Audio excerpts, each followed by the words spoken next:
House of the Shining Dead. Coronabeth Tridentarius, heir to the House of the Third, Crown Princess of Ida. Ianthe Tridentarius, heir to the House of the Third, Princess of Ida. Mabirius Turn, Cavalier Primary to the heirs, Prince of Ida. The Fourth House, Hope of the Emperor, the Emperor's Sword. Isaac Teterus, heir to the House of the Fourth, Baron of Tisus. Jean-Marie Chateur, Cavalier Primary to the heir, Knight of Tisus. The Fifth House, Heart of the Emperor, Watchers over the River. Abigail Pent, heir to the House of the Fifth, Lady of Coniauta's Court. Magnus Quinn, Cavalier Primary to the heir, Seneschal of Coniauta's Court. The Sixth House, the Emperor's Reason, the Master Wardens. Palamedes Sextus, heir to the House of the Sixth, Master Warden of the Library. Camilla Hecht, Cavalier Primary to the heir, Warden's Hand of the Library. The Seventh House, Joy of the Emperor, the Rose Unblown. Dulcinea Septimus, heir to the House of the Seventh, Duchess of Rhodes. Protesilaus Ebdima, Cavalier Primary to the heir, Knight of Rhodes. The Eighth House, Keepers of the Tome, the Forgiving House. Silas Octokizeron, heir to the House of the Eighth, Master Templar of the White Glass. Colum Asht, Cavalier Primary to the heir, Templar of the White Glass. 2 is for discipline, heedless of trial. 3 for the gleam of a jewel or a smile. 4 for fidelity, facing ahead. 5 for tradition and debts to the dead. 6 for the truth over solace in lies. 7 for beauty that blossoms and dies.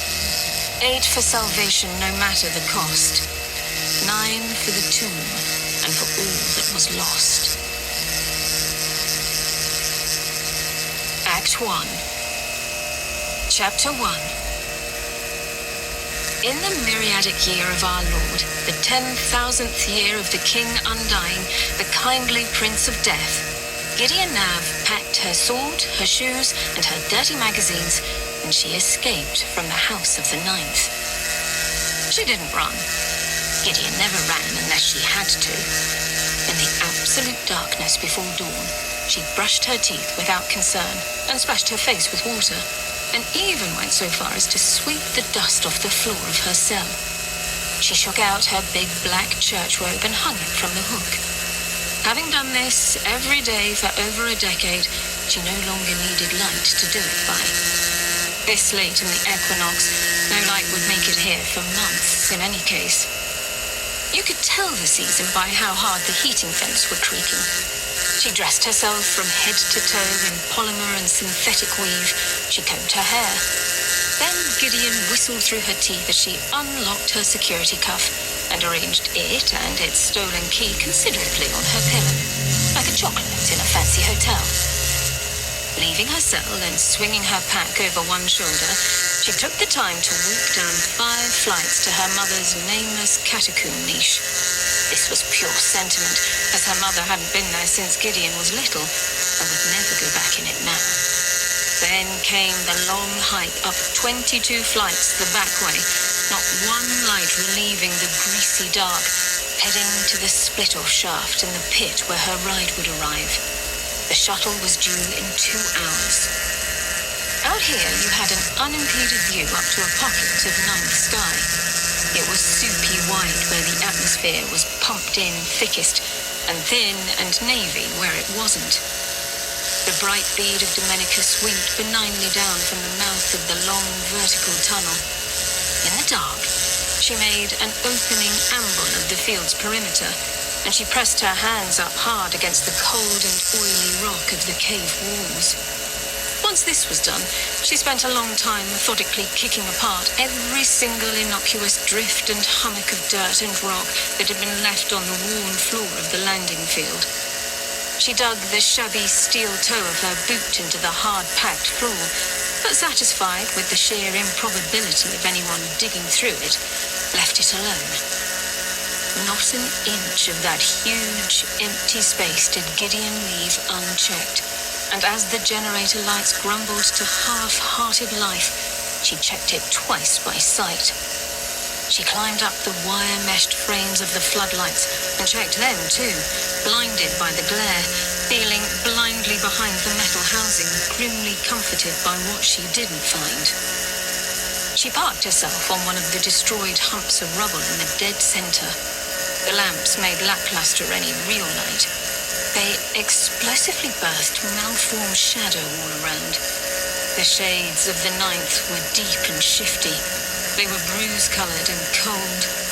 In these surrounds, Gideon rewarded herself with a little plastic bag of porridge. It tasted gorgeously grey and horrible. The morning started as every other morning had started in the ninth since the ninth began. She took a turn around the vast landing site just for a change of pace, kicking absently at an untidy drift of grit as she went. She moved out to the balcony tier and looked down at the central cavern for signs of movement, worrying porridge from her molars with the tip of her tongue. After a while, there was the faraway upward clatter of the skeletons going to pick mindlessly at the snow leaks in the planter fields. Gideon saw them in her mind's eye, mucky ivory in the sulphurous dim, picks clattering over the ground, eyes a multitude of wavering red pinpricks. The first bell clanged its uncannerous, complaining call for beginning prayers, sounding as always like it was getting kicked down some stairs, a sort of blah-blang, blah-blang, blah-blang that had woken her up every morning that she could recall. Movement resulted. Gideon peered down at the bottom where shadows gathered over the cold white doors of Castle Drearba, stately in the dirt, set into the rock 3 bodies wide and 6 bodies tall. 2 braziers stood on either side of the door and perpetually burned fatty, crappy smoke. Over the doors were tiny white figures in a multitude of poses, hundreds to thousands of them, carved using some weird trick where their eyes seemed to look right at you. Whenever Gideon had been made to go through those doors as a kid, she'd screamed like she was dying. More activity in the lowest tiers now. The light had settled into visibility. The ninth would be coming out of their cells after morning contemplation, getting ready to head for Arisen, and the Drearba retainers would be preparing for the day ahead. They would perform many a solemn and inane ritual in the lower recesses. Gideon tossed her empty porridge bag over the side of the tier and sat down with her sword over her knees, cleaning it with a bit of rag. 40 minutes to go. Suddenly, the unchanging tedium of the ninth morning changed. The first bell sounded again. Blang, blah blang, blah blang. Gideon cocked her head to listen, finding her hands had stilled on her sword. It rang fully 20 times before stopping. Muster call. After a while came the clatter of the skeletons again, having obediently tossed down pick and hoe to meet their summons. They streamed down the tiers in an angular current, broken up every so often by some limping figure in vestments of rusting black.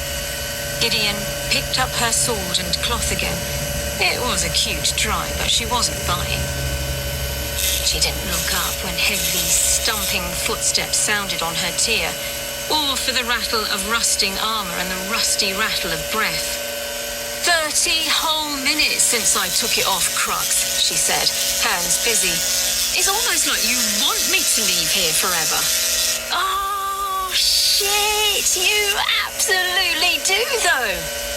You ordered a shuttle through deception, bubbled the Marshal of Drearba, whose main claim to fame was that he was more decrepit alive than some of the legitimately dead. He stood before her on the landing field and gurgled with indignation. You falsified documents. You stole a key. You removed your cuff. You wronged this house. You misused its goods. You steal its stock. Come on, Crux. We can come to some arrangement, Gideon coaxed, flipping her sword over and looking at it critically for nicks. You hate me, I hate you. Just let me go without a fight and you can retire in peace. Take up a hobby. Write your memoirs. You wrong this house. You misuse its goods. You steal its stock. Crux loved verbs. Say my shuttle exploded. I died and it was such a shame. Give me a break, Crux. I'm begging you here. I'll trade you a skin mag. Frontline titties of the 5th. This rendered the Marshal momentarily too aghast to respond. Okay, I take it back. Frontline Titties isn't a real publication. Crux advanced like a glacier with an agenda. Gideon rolled backward off her seat as his antique fist came down, skidding out of his way with a shower of dust and gravel. Her sword she swiftly locked within its scabbard, and the scabbard she clutched in her arms like a child. She propelled herself backward, out of the way of his boot and his huge, hoary hands. Crux might have been very nearly dead, but he was built like gristle with what seemed like 30 knuckles to each fist. He was old, but he was goddamn ghastly. Easy, Marshal, she said, though she was the one floundering in the dirt. Take this much further and you're in danger of enjoying yourself. You talk so loudly for chattel, Nav, said the Marshal. You chatter so much for a debt. I hate you, and yet you are my wares and inventory. I have written up your lungs as lungs for the 9th. I have measured your gall as gall for the 9th. Your brain is a base and shriveled sponge, but it too is for the 9th. Come here, and I'll black your eyes for you and knock you dead. Gideon slid backward, keeping her distance. Crux, she said. A threat's meant to be, come here, or... Come here and I'll black your eyes for you and knock you dead, cracks the advancing old man. And then the lady has said that you will come to her. Only then did Gideon's palms prickle. She looked up at the scarecrow towering before her, and he stared back, one-eyed, horrible, baleful. The antiquated armour seemed to be rotting right off his body, even though the livid, overstretched skin on his skull looked in danger of peeling right off. He gave the impression that he simply wouldn't care. Gideon suspected that, even though he had not a whit of necromancy in him, the day he died, Crux would keep going anyway out of sheer malice. Black my eyes and knock me dead, she said slowly, but your lady can go right to hell. Crux spat on her. That was disgusting, but whatever. His hand went to the long knife kept over one shoulder in a mould-splattered sheath, which he twitched to show a thin slice of blade. But at that, Gideon was on her feet with her scabbard held before her like a shield. One hand was on the grip, the other on the locket of the sheath. They both faced each other in impasse. Her very still, the old man's breath loud and wet. Gideon said, "Don't make the mistake of drawing on me, Crux. You are not half as good with that sword as you think you are, Gideon Nav," said the Marshal of Drearber. "And one day I'll flay you for disrespect. One day we will use your parts for paper. One day the sisters of the Locked Tomb will brush the os with your bristles. One day your obedient bones will dust all places you disdain and make the stones there shine with your fat. There is a muster, Nav, and I command you now to go." Gideon lost her temper. "You go, you dead old dog, and you damn well tell her I'm already gone." To her enormous surprise, he wheeled around and stumped back to the dark and slippery tier. He rattled and cursed all the way, and she told herself that she had won before she even woke up that morning. That Crux was an impotent symbol of control, one last attempt to test if she was stupid enough or cowed enough to walk back behind the cold bars of her prison. The grey and putrid heart of Drearber. The greyer and more putrid heart of its lady. She pulled her watch out of her pocket and checked it. 20 minutes to go. A quarter hour and change. Gideon was home free. Gideon was gone. Nothing and nobody could change that now. Crux is abusing you to anyone who will listen, said a voice from the entryway with 15 minutes to go. He said you made your blade naked to him. He said you offered him sick pornographies. Gideon's palms prickled again. She sat back down on her awkward throne of rocks and balanced her watch between her knees, staring at the tiny mechanical hand that counted the minutes. I'm not that dumb, Gleminay, she said. Threaten a house official and I wouldn't make toilet wiper in the cohort. And the pornography?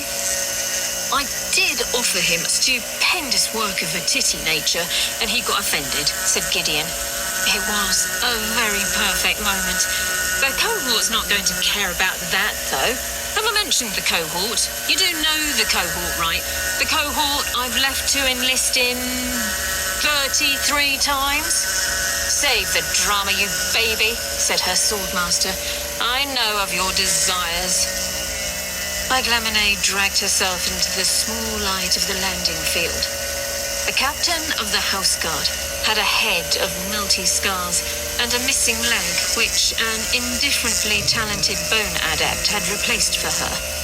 It bowed horribly and gave her the appearance of a building with the foundations hastily shored up. She was younger than Crux, which was to say old as balls, but she had a quickness to her, a liveliness that was clean. The Marshal was classic ninth and he was filthy rotten all the way through. 33 times, repeated Gideon, somewhat wearily.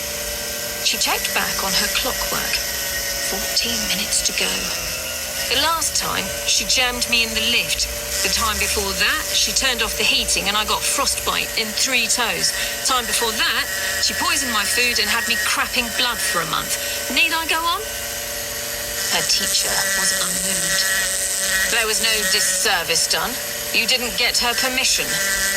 I'm allowed to apply for the military captain. I'm indentured, not a slave. I'm no fiscal use to her here. Beside the point, you chose a bad day to fly the coop.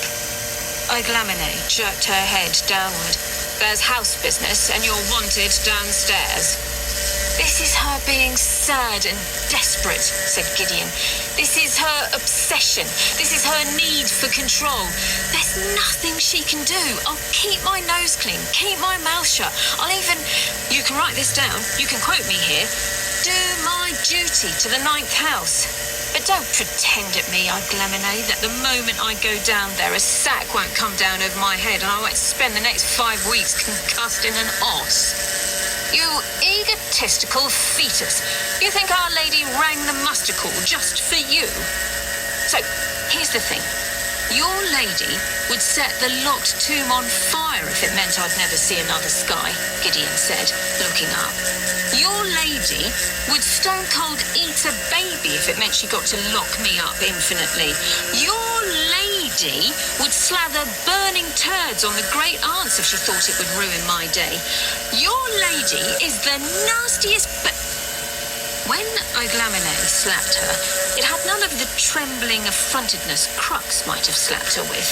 She simply backhanded Gideon the way you might hit a barking animal. Gideon's head was starry with pain. You forget yourself, Gideon Nav, her teacher said shortly. You're no slave, but you'll serve the house of the 9th until the day you die, and then thereafter. And you'll commit no sin of perfidy in my heir. The bell was real. Will you come to muster of your own accord, or will you disgrace me? There was a time when she had done many things to avoid disgracing Gleminay. It was easy to be a disgrace in a vacuum, but she had a soft spot for the old soldier. Nobody had ever loved her in the house of the 9th, and certainly Gleminay did not love her and would have laughed herself to her overdue death at the idea. But in her had been a measure of tolerance, a willingness to loosen the leash and see what Gideon could do with free rein. Gideon loved free rein. Iglamine had convinced the house to put a sword in Gideon's hands, not to waste her on serving altar or drudging in the os. Iglamine wasn't faithless. Gideon looked down and wiped her mouth with the back of her hand and saw the blood in her saliva and saw her sword. And she loved her sword so much she could frigging marry it. But she also saw her clock's minute hand ticking down. 12 minutes to go. You didn't cut loose by getting soft. For all its mouldering brittleness, the 9th was hard as iron. I guess I'll disgrace you, Gideon admitted easily. I feel like I was born to it. I'm naturally demeaning. Her swordmaster held her gaze with her aged hawk's face and her pouchy socket of an eye, and it was grim, but Gideon didn't look away.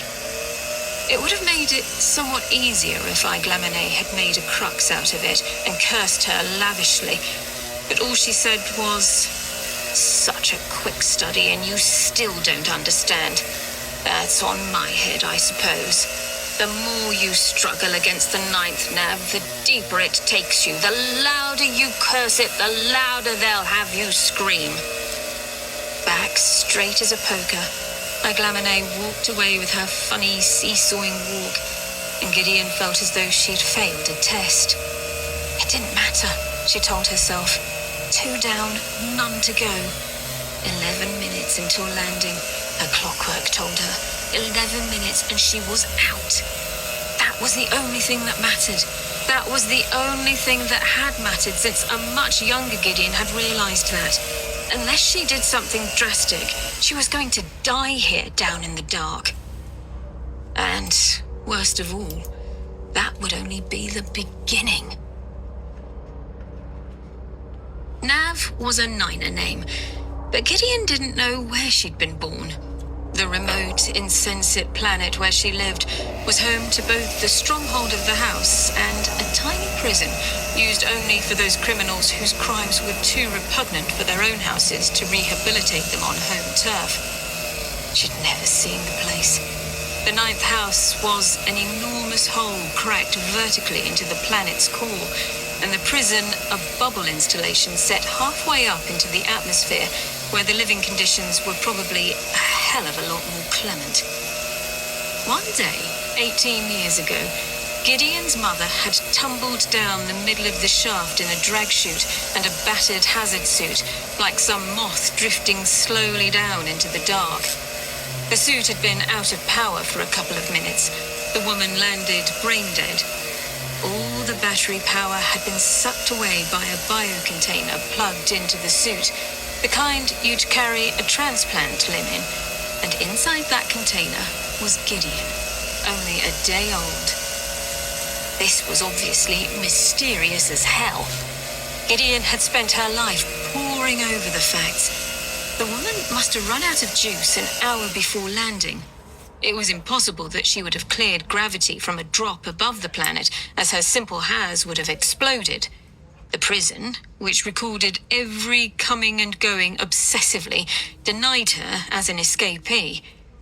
Some of the nun-adepts of the locked tomb were sent for, those who knew the secrets for caging ghosts.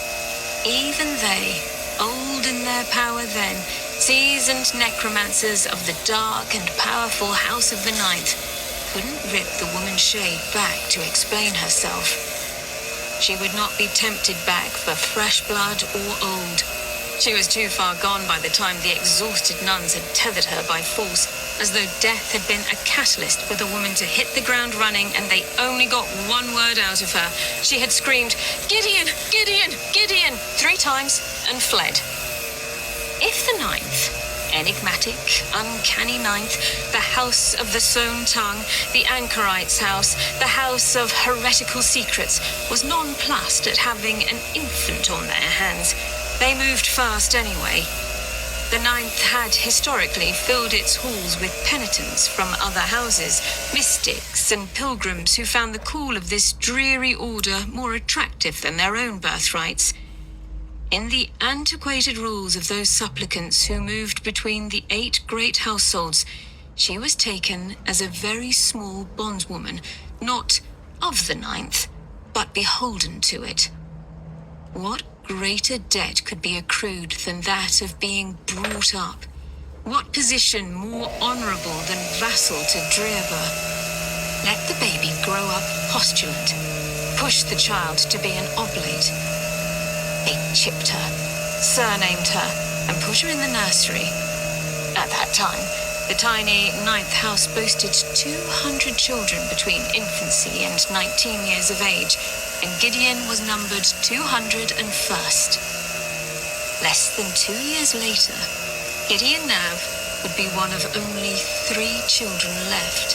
Herself, a much older boy, and the infant heir of the 9th house, daughter of its lord and lady. They knew by age 5 that she was not a necromancer, and suspected by 8 that she would never be a nun. Certainly they would have known by 10 that she knew too much, and that she could never be allowed to go. Gideon's appeals to better natures, financial rewards, moral obligations, outlined plans, and simple attempts to run away numbered 86 by the time she was 18. She'd started when she was 4. Chapter 2. There were 5 minutes to go when Gideon's 87th escape plan got messed up fantastically. "I see that your genius strategy, Griddle," said a final voice from the tierway, "was to order a shuttle and walk out the door."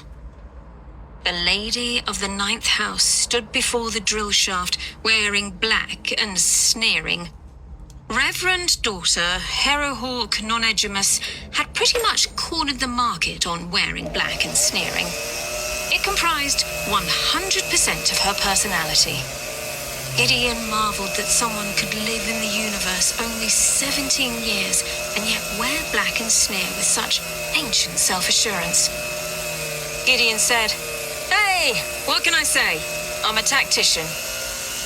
The ornate, slightly soiled robes of the house dragged in the dust as the reverend daughter approached. She brought her marshal along, and Iglamine too. A few sisters were behind her on the tier, having sunk down to their knees. The cloister women painted their faces alabaster grey and drew black patterns on their cheeks and lips like death's heads. Dressed in breadths of rusty black cloth, they looked like a peanut gallery of sad old waist-high masks. "It's embarrassing that it had to come to this," said the lady of the 9th, pulling back her hood. Her pale, painted face was a white blotch among all the black. Even her hands were gloved. "I don't care that you run away. I care that you do it badly. Take your hand from your sword. You're humiliating yourself. In under 10 minutes, a shuttle's going to come and take me to Trentham on the 2nd, Gideon said, and did not take her hand from her sword. "I'm going to get on it. I'm going to close the door. I'm going to wave goodbye. There is literally nothing you can do anymore to stop me." Harrow put one gloved hand before her and massaged her fingers thoughtfully. The light fell on her painted face and black-daubed chin and her short-cropped, dead crow-coloured hair. "All right, let's play this one through for interest's sake," she said. "First objection. The cohort won't enlist an unreleased serf, you know." "I faked your signature on the release form," said Gideon. "But a single word from me and you're brought back in cuffs. You'll say nothing." Harrowhart ringed 2 fingers around one wrist and slowly worked the hand up and down. "It's a cute story, but badly characterized," she said. "Why the sudden mercy on my part?" "The moment you deny me leave to go," said Gideon, hand unmoving on her scabbard. "The moment you call me back, the moment you give the cohort calls, or, I don't know, some list of trumped-up criminal charges." "Some of your magazines are very nasty," admitted the lady. "That's the moment I squeal," said Gideon. "I squeal so long and so loud they hear me from the 8th. I tell them everything. You know what I know. And I'll tell them the numbers. They'd bring me home in cuffs, but I'd come back laughing my ass off."